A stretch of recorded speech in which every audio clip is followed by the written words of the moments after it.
시청자 여러분, 뉴스룸을 시작하겠습니다.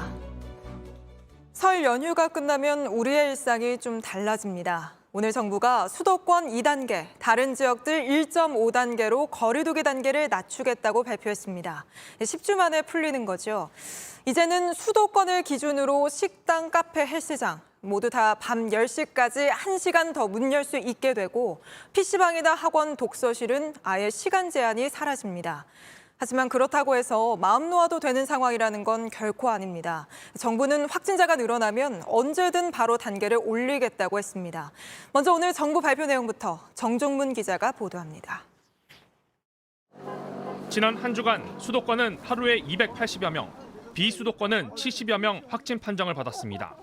정부는 완만하지만 감소세라고 평가했습니다. 이런 상황에서 자영업자, 소상공인들의 고통이 우선 고려됐습니다.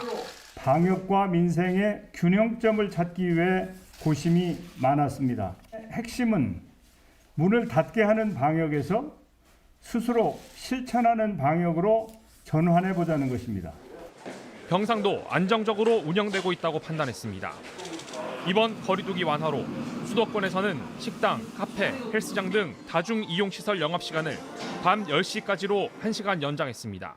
다만 5인 이상 사적 모임 금지는 전국적으로 계속 유지됩니다. 거리두기 단계는 내려가지만 여전히 안심할 수는 없는 상황입니다. 환자 한 명이 얼마나 많은 사람에게 전염시키는지를 나타내는 감염 재생산 지수는 10일 기준 수도권에서 1을 넘었고 전국적으로도 1에 근접합니다. 변이 바이러스 전파가 늘고 있는 것도 변수입니다. 지역별로 상황이 악화되면 지방자치단체별로 거리두기 단계를 강화하는 핀셋 조치가 언제든 시행될 수 있습니다. JTBC 정종문입니다. 할 수 있게 된 것도 있지만 여전히 해서는 안 되는 것들도 많습니다. 설 연휴 끝나고 오는 월요일부터는 어떻게 행동해 주셔야 하는지 장소별로 성화선, 박진규 두 기자가 자세히 설명해 드리겠습니다. 그동안 일상생활과 가장 밀접했던 조치가 밤 9시까지 영업 제한이었습니다. 모레부터 수도권을 기준으로 영업시간이 밤 9시에서 밤 10시까지 1시간 늘어납니다. 바로 식당과 카페, 노래 연습장, 실내 체육시설입니다. 이제 이곳에서 1시간 더 머무르는 게 가능해졌습니다. 그동안 헬스장에서 샤워도 금지였죠. 이것도 가능해졌습니다. 하지만 기존 방역 수칙은 계속 지켜야겠죠. 테이블 간 1m 거리 두기, 칸막이 설치 등입니다. 노래 연습장에선 물이나 무알콜 음료 외에 음식은 먹을 수 없습니다. 카페에서도 2명 이상이라면 1시간까지만 머물러야 합니다. 수도권에서 이렇고요. 수도권이 아닌 지역에서는 식당과 카페는 밤 10시가 넘어서도 문을 열 수가 있습니다. 수도권에서도 밤 10시를 넘어서도 영업이 가능해진 곳, 즉 영업시간 제한이 없어진 곳들이 있습니다. PC방, 학원, 독서실, 영화관, 대형마트 같은 곳인데요. 밤 10시는 물론이고 코로나19 이전처럼 영업시간은 제한을 받지 않습니다. 하지만 이곳들도 지켜야 될 방역 수칙들 당연히 있습니다. PC방에서는 PC는 쓸 수 있지만 음식은 먹을 수 없습니다.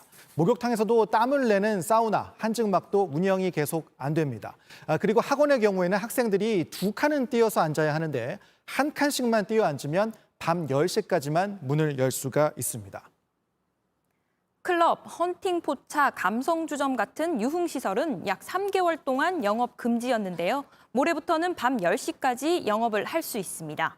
이렇게 문을 아예 못 열었던 것은 그만큼 감염에 취약했기 때문입니다. 그래서 이곳들은 핵심 방역 수칙이 적용됩니다. 우선 춤추는 것 안 됩니다. 춤을 출 수 있는 무대를 운영하면 안 되는 거고요. 또 서로 합석하는 것 안 됩니다. 테이블끼리, 룸끼리 이동하는 것 안 되는 겁니다.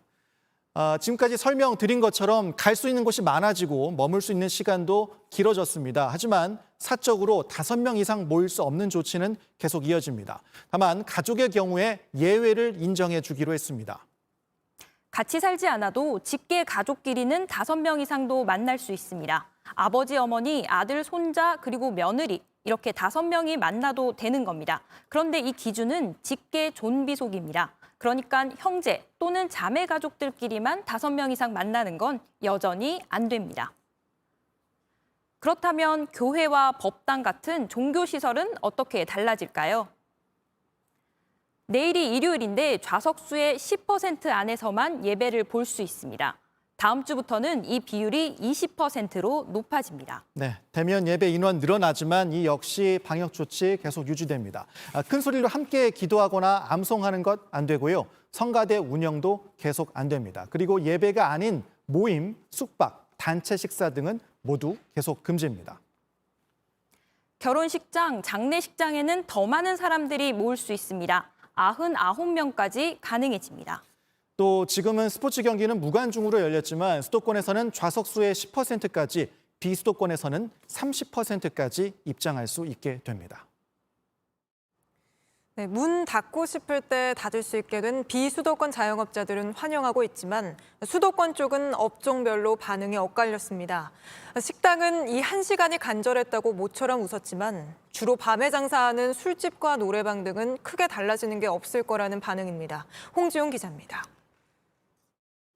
서울 홍대의 한 조개구이 식당. 식사와 함께 술을 마시는 손님이 많아 밤 9시 영업 제한이 특히 치명적이었습니다. 80%는 이제 매출이 줄었죠. 9시에 손님이 있다가 9시에 가는 게 아니고 8시나 7시 반에 아예 손님이 안 오는 거죠. 급하게 밥을 먹기 싫으니까. 1시간 더 영업할 뿐이지만 더 큰 효과를 기대하고 있습니다. 가뭄의 단비와 같은 얘기인데 식당에서는 1시간이 엄청나게 큰 거죠. 더군다나 이제 8시, 9시, 10시 이때는 가장 피크니까. 시민들도 가게 이용이 더 편해질 거라는 반응입니다. 1시간은 그래도 더 할 수 있으니까 시간이 조금 더 여유는 생길 것 같아요. 모든 자영업자들이 매출이 늘어날 거라고 기대하는 건 아닙니다. 손님 입장에서 조금 여유 있게 즐기는 거고 뭐 고객 수가 는다거나 그런 거는 큰 변화는 없을 것 같아요. 일부는 일률적인 영업시간 제한 자체가 문제라고 주장합니다. 시간 제한이 방역에 도움이 된다는 과학적 근거가 부족하다는 겁니다. 9시든 10시든 간에 그렇게 시간 제한을 둔다는 게 퇴근하고 오시는 분들이 오히려 그 밀집 현상이 일어나거든요. 전국 자영업자 비상대책위원회는 오늘 입장문을 내고 다음 주 화요일 방역당국과의 간담회에서 업종 특성에 맞춘 방역 대책을 주문하기로 했습니다. 밤 10시 이후 가게 불을 켜는 점등 시위도 이어나갈 예정입니다. JTBC 홍지용입니다.